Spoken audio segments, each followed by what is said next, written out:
वळूया पुढल्या बातमीकडे। राहुल यांच्याकडे भारताचा पंतप्रधान होण्याची बुद्धी नाहीये।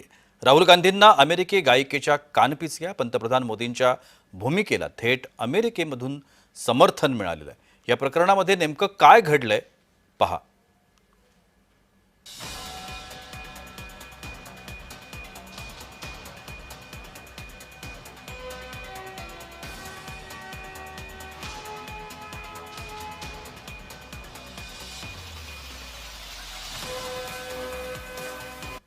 दरम्यान हे संपूर्ण प्रकरणामध्ये नेमकं काय घडलंय आपण पाहूया।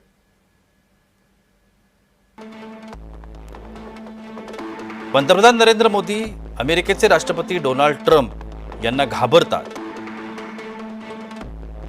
ट्रम्पला मोदी अजिबात घाबरत नाहीत। मोदींकडे दूरदृष्टी आहे असं या अमेरिकन गायिकेने म्हटलंय। राहुल, तुमच्याकडे ना दूरदृष्टी आहे ना बुद्धी असं देखील त्यांनी पुढे म्हटलंय। राहुल यांच्याकडे भारताचा पंतप्रधान होण्याची बुद्धी नाही असं स्पष्टपणे या गायिकेने म्हटलंय। मेरी मिल्बेन असं या गायिकेचं नाव आहे। अमेरिकी गायिका आहे आणि त्यांनी या संदर्भात एक ट्विट केलंय आणि त्यांनी हे थेट आरोप केले।